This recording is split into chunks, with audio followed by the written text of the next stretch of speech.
राधे राधे, हरे कृष्णा। कैसे हो आप सभी लोग? आशा करती हूँ आप सभी परम मंगल में होंगे, स्वस्थ होंगे, अच्छे होंगे। आप सभी को बैसाख अमावस्या की अनंत और अनंत शुभकामनाएं। आप लोगों को पता है बैसाख का महीना कितना पवित्र महीना है और वैसे में बैसाख अमावस्या का महत्व बहुत ज़्यादा बढ़ जाता है। तो आज की वीडियो में मैं आप लोगों को बताऊंगी अमावस्या पर आपको ऐसे क्या कार्य हैं जो करने चाहिए और क्या कार्य हैं जो आपको नहीं करने चाहिए।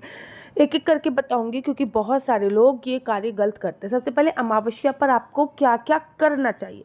पहली बात तो अमावस्या पर मैं हमेशा कहती हूँ कि अमावस्या पर पितृलोक के दरवाजे खुलते हैं, हमारे पितृ धरती लोक पे आते हैं इस कामना से कि हमारे बच्चे हमारे लिए तर्पण करेंगे, जल भरेंगे। तो अमावस्या पर पितरों को जल तर्पित जरूर करना चाहिए। दक्षिण दिशा की तरफ मुख कर कर पितरों को ओम पितृ देवताभ्यो नमः, ओम पितृ देवताभ्यो नमः दक्षिण दिशा की तरफ मुख कर कर एक लोटा पानी लीजिए, उसमें काले तिल और लौंग डालकर पितरों को जरूर और जरूर समर्पित करना चाहिए। दूसरी बात, अमावस्या पर खीर अवश्य बनानी चाहिए।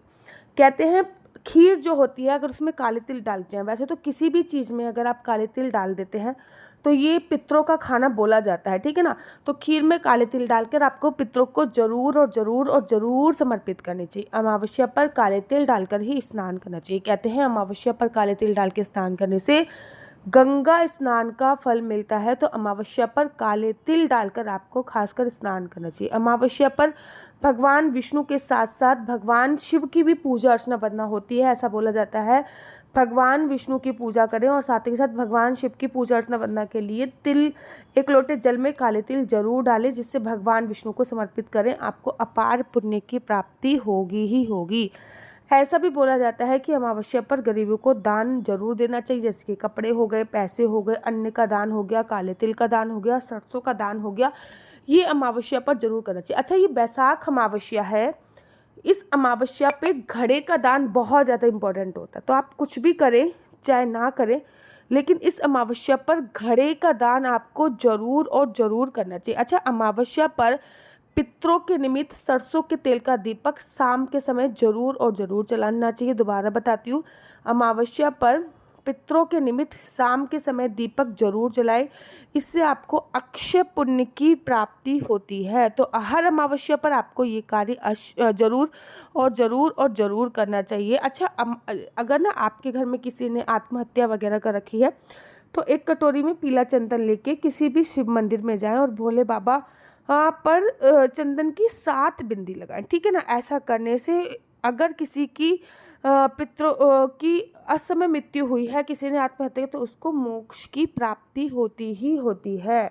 एक चीज़ मैं और बता देती हूँ कि अमावस्या पर अगर आपको बहुत ज़्यादा कर्जा हो रखा है तो फिर आप लोगों को भगवान विष्णु और माता लक्ष्मी को एक कटोरी जल समर्पित करें। जल को दोनों हाथों में पकड़कर 3 बार आपको महाविष्णु महाविष्णु महाविष्णु बोलना है और अंत में ये बोलकर उस जल को आपको पी लेना है। शास्त्रों के अनुसार ऐसा करने से धन का योग्य प्रबल होता है। अच्छा, अमावस्या पर क्या नहीं करना चाहिए। बड़े सारे लोग अमावस्या पर बाहर खाना खा लेते हैं, किसी के दोस्त के यहाँ पे, फ्रेंड्स के यहाँ पे। तो अमावस्या पर भूल कर भी बाहर का खाना नहीं खाना है। अमावस्या पर घर की सफाई अवश्य करनी है। कहते हैं अमावस्या पे झाड़ू पोछा, घर में गंगा जल का छिड़काव अवश्य करना चाहिए, जिससे घर की नकारात्मक ऊर्जा खत्म हो जाती है। कहते हैं अमावस्या पर अगर हमने किसी के घर का खाना खा लिया तो अपने 15 दिन का पुण्य हम उनको दे के आते हैं। तो अमावस्या पर भूल कर भी किसी के यहाँ का भोजन ग्रहण नहीं करना चाहिए। अमावस्या पर नया कोई कार्य प्रारंभ नहीं करना चाहिए, जैसे कि गाड़ी ले रहे हैं, कोई बिजनेस कर रहे हैं, कोई सामान है, कोई बड़ा फैसला करना है, तो अमावस्या पर शुभ नहीं माना जाता। अमावस्या पर ये नहीं करना चाहिए। अमावस्या पे नकारात्मक ऊर्जा बहुत ज़्यादा बढ़ती है, तो अमावस्या में आप लोगों को शांत रहना चाहिए, गुस्सा वगैरह नहीं करना चाहिए। अमावस्या पर बाल काटना, नाखून काटना बहुत अच्छा नहीं माना जाता। तो अमावस्या पर बाल और नाखून नहीं काटना चाहिए। दाढ़ी होगी, शेविंग होगी, ये सब भी नहीं करवाना चाहिए। अमावस्या पर बहुत रात तक घर के बाहर वॉक नहीं करनी चाहिए। कहते हैं ना अमावस्या की काली रात होती है, तो अमावस्या पर बहुत देर तक हमको घर के बाहर वॉक वगैरह इत्यादि नहीं करनी चाहिए। इस बात का ध्यान देना चाहिए कि अमावस्या पर ज़्यादा समय आपको घर पे ही रहना चाहिए। अमावस्या पर बाल नहीं धोने चाहिए। अमावस्या पर बाल बांध कर रहने चाहिए। अमावस्या पर और आपको कपड़े, जैसे कि रात को हमने आज अमावस्या पर कपड़े धो लिए, वैसे तो कपड़े धोने की भी मनाही होती है, लेकिन अगर धो लिए तो रात को वो कपड़े हमारे घर के बाहर नहीं रहना चाहिए। अमावस्या पर किसी के घर का भोजन नहीं करना चाहिए, बाहर का खाना खाने से भी बचना चाहिए, लॉन्ग ड्राइव पे नहीं जाना चाहिए। अमावस्या पर मांस मदिरा का सेवन बिल्कुल भी नहीं करना चाहिए। अमावस्या पर काले रंग के वस्त्र जो होते हैं अगर पहन सकते हो तो बहुत अच्छी बात होती है। अमावस्या पर पीपल की परिक्रमा का बड़ा विशेष महत्व होता है।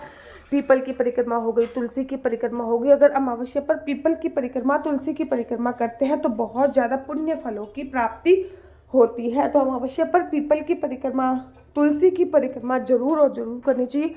अमावस्या पर पितरों के नाम का जो भी तर्पण कर रहे हैं उसमें एक तुलसी दल जरूर और जरूर डालना चाहिए, वो भी आपके लिए बहुत ज़्यादा सर्वोत्तम होता है।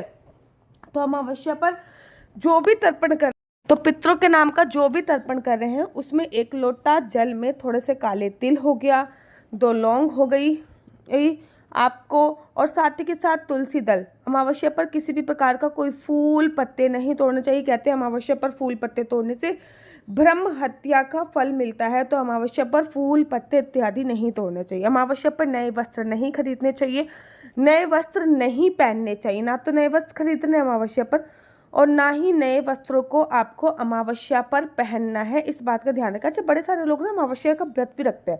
अगर आप वो विधि चाहते हो कि अमावस्या का व्रत कैसे रखा जाता है तो मुझे कमेंट्स कीजिए, मैं उस पर भी विधि बनाऊंगी कि अमावस्या का व्रत कैसे रखा जाता है। मेरा नंबर आपको नीचे स्क्रीन पर दिख रहा होगा। मेरा नंबर है 4/9/20-2565। I repeat again, 4/9/20-2565। आपका बच्चा जॉब करेगा या बिजनेस करेगा? बिजनेस करेगा तो किस फील्ड में बिजनेस करेगा? जॉब करेगा तो किस सेक्टर में जॉब करेगा? क्या है आपके बच्चे का लकी नंबर? क्या है आपके बच्चे का लकी कलर? क्या कुंडली में राजयोग है या नहीं?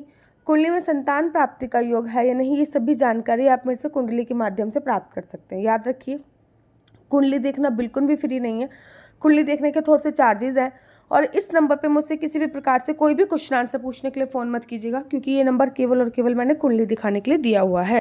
राधे राधे, हरे कृष्णा। तो यहाँ पे हम आप लोगों के लिए लेके आए हैं असली तुलसी माला। विभिन्न विभिन्न प्रकार की हमारे पास असली तुलसी माला है। 30 रुपये से प्रारंभ होकर हमारे पास 1100 रुपये तक की तुलसी माला है। जप माला है, गले में पहनने वाली तुलसी माला है, 1 राउंड की तुलसी माला है, 2 राउंड की तुलसी माला है, 10 साल तक चलने वाली तुलसी माला है, और डबल राउंड की तुलसी माला है, 3 राउंड की तुलसी माला है, गांठ वाली जपने वाली माला है, बिना गांठ की जपने वाली माला है, राधा नाम के लॉकेट वाली माला है, और लैब सर्टिफिकेट द्वारा प्रमाणित तुलसी माला है, जिसमें हम आपको लैब का सर्टिफिकेट देंगे कि ये असली है या नकली है। बहुत सारी तुलसी मालाएं हम आपके लिए लेके आए हैं। न केवल हम आपके लिए तुलसी माला का कलेक्शन लेके आए हैं, अपितु लड्डू गोपाल की असली तुलसी माला जिस पे राधा नाम का लॉकेट है, लड्डू गोपाल के लिए वैजंती माला, लड्डू गोपाल के लिए चंदन माला भी हम लोगों के लिए लेके आए हैं। और लड्डू गोपाल की तीनों माला का सेट है, तुलसी माला, चंदन माला और वैजंती माला का सेट भी लेके आए हैं। साथ ही के साथ हम आपके लिए रुद्राक्ष के असली ब्रेसलेट, पानी में डालने वाला रुद्राक्ष, 1 मुखी रुद्राक्ष से लेकर 14 मुखी रुद्राक्ष तक हमारे पास सारे लैब टेस्टेड रुद्राक्ष अवेलेबल हैं। आप हमसे ओरिजिनल रुद्राक्ष मंगा सकते हैं। ना केवल हमारे पास रुद्राक्ष अवेलेबल है, अपितु हमारे पास कानों में पहनने वाले राधा नाम के असली तुलसी के इयररिंग्स भी उपलब्ध हैं, जो कि अलग अलग डिजाइन, अलग अलग तरीके से आप लोगों को प्राप्त हो जाएंगे। ये राधा नाम के असली तुलसी के कानों के इयररिंग्स हैं और इसमें बहुत सारी वैरायटी हमारे पास उपलब्ध है। आप जल्दी से जो नीचे नंबर दिया गया है उस पर संपर्क करके अपनी चॉइस से कोई भी राधा नाम के इयररिंग्स अपने लिए ले सकते हैं। उनके प्राइस बहुत ही सस्ते हैं। 150 रुपये से फ्री हो 150 रुपये से स्टार्ट होकर मात्र 200 रुपये तक है। और यह है राधा रानी और भगवान श्री कृष्ण जी के चरण, जो आपको अपने मंदिर में जरूर और विभिन्न प्रकार की अलग अलग तुलसी मालाएं आप लोगों के लिए उपलब्ध है। 30 रुपये से प्रारंभ होकर 1300 रुपये तक की तुलसी मालाएं आप लोगों के लिए उपलब्ध है। हम आप लोगों के लिए लेके आए हैं श्रीधाम वृंदावन की रज। 8 प्रकार की रज इसमें उपलब्ध है। न केवल एक सेवा कुंज की, निधि कुंज की, ललिता कुंड की, राधा कुंड की, कृष्ण कुंड की, निधि वन की, यमुना जी की, 8 जगह की ब्रज रज इसमें आपको उपलब्ध हो जाएगी। ऑर्डर जल्दी से जल्दी नीचे दिए गए नंबर से करिए, हमारे पास लिमिटेड स्टॉक है। राधे राधे। अगर आपको मेरी वीडियो अच्छी लगती है तो आप अपना यूट्यूब चैनल हरि बोल को लाइक शेयर सब्सक्राइब करना बिल्कुल भी मत भूलिए। तब तक के लिए मुझे दीजिए इजाज़त। राधे राधे, हरे कृष्णा, हरि बोल।